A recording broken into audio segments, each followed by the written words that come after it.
Hello, friends. Today I'm talking about binge watching videos about narcissists, okay? And I want to be diplomatic about this. I want to talk about the positive aspects of why we wind up craving sometimes, why we wind up falling into a habit of binge watching narcissist videos. I want to talk about the positives that come of that, but I also want to make you aware of some dangers and some negative side effects of binge watching narcissist videos, okay? So if you find yourself hopping from video to person, comparing people that talk about it, comparing what someone says about this topic to the same topic said by somebody else, and you're almost doing this a lot, you're going to want to watch this video. For those that don't know me, my name is Michele. I'm a life and relationship coach. I specialize in narcissistic abuse recovery, complex PTSD recovery, and codependency recovery. And I'm also the founder of the Thriver School of Transformation, which is a monthly membership where we meet live weekly and we do the inner work together. So if that's something you might be interested in, I will leave the link here for you to check it out. Okay, let's start with the good news first, right? Let's talk about the positives that come about from watching or binge watching videos about narcissists. The first positive is the fact that when you've been living a life where everything that you feel is one way, but yet you're told is the complete opposite, and you've been living in a life where your reality, you feel like you can't even trust it, and suddenly you fall on a video that talks about a certain aspect of a narcissist and it resonates. Let me tell you, that is an awesome, awesome feeling, because suddenly your reality is being validated.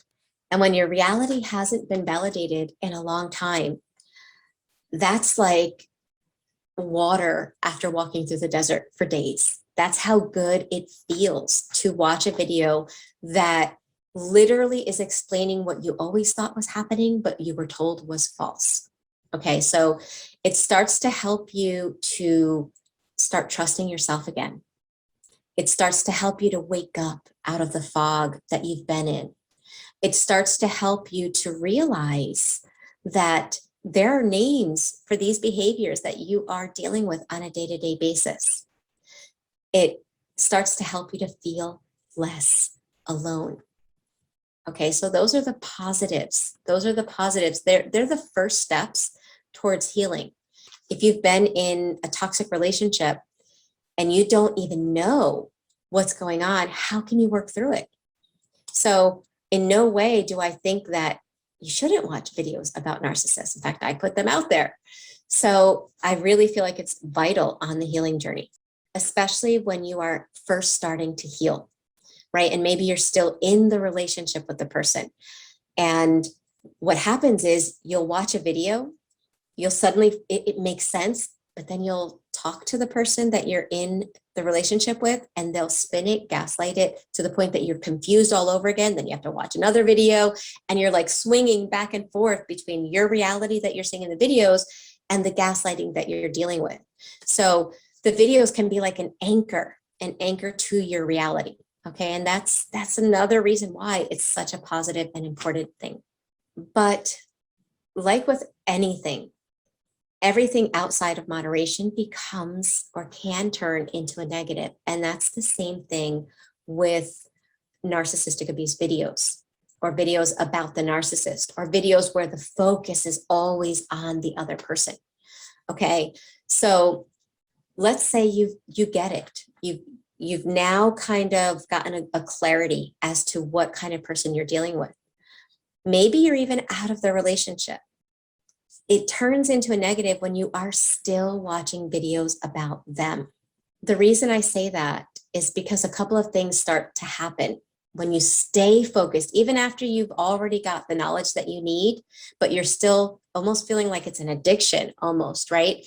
And you know when it's an addiction, when you're hopping from video to video, but you don't get that like emotional, rush or feeling that comes up. So you keep on until a certain video brings it up in your body. Okay, when you're doing that, now you've crossed over into a realm where it's doing more harm than good.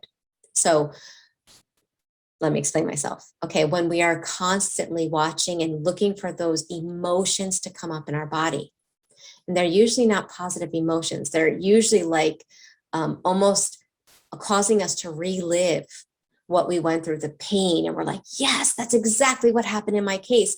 But it's bringing up all those past frustrations, all the past negative things that you went through. And your mind is traveling that road, which is creating the emotions of that. And usually it's emotions of anger.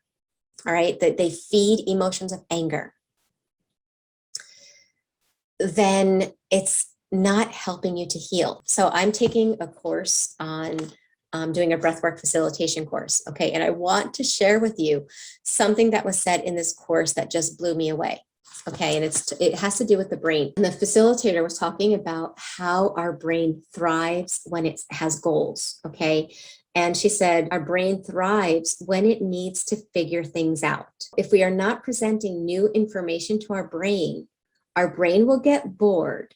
And since it is a reality creating machine, it will devour our memories to stimulate itself, which means it will bring up constantly old stuff, going back to the old stories, bringing up the old trauma. And the reason is because the emotional part of our brain thinks that if it feels that drama again, that drama from the past, and it keeps bringing up that drama over and over, it thinks that we're doing something. But all it's really doing is going in circles about the past. So think about that. Our brain thinks it's doing something by regurgitating over and over the past. But healing isn't about constantly focusing on the past and bringing up the old stories. In fact, nothing keeps us further from healing than staring at the old stories over and over again.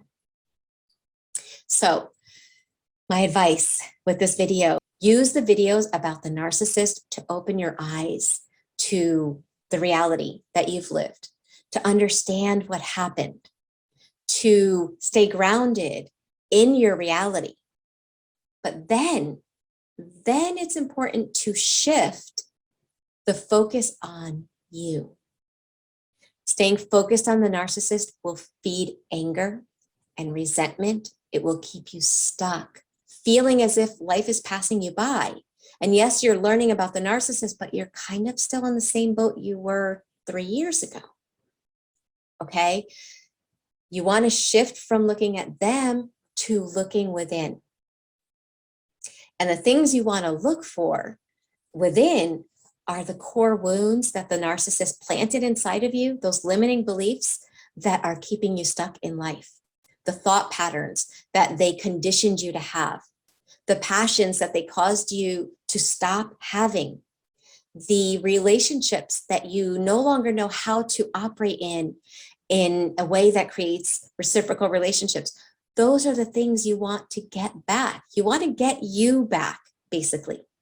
And you won't get that focusing on them. So use those videos to get you to realize where you are or were, what happened, and then shift the focus within. And if you need any help, we have the Thriver School of Transformation. This month, we're talking about deconstructing the self-image that narcissists kind of molded into you so that you can start being the real you again. We meet live weekly. If you want to come for 7 days and check us out for free, I'll leave the link here. But to sum up this video, okay, watching narcissist videos has its place, but it should not be where you stay forever. You then want to shift and move forward and look inward so that you can heal and create the life that you really want.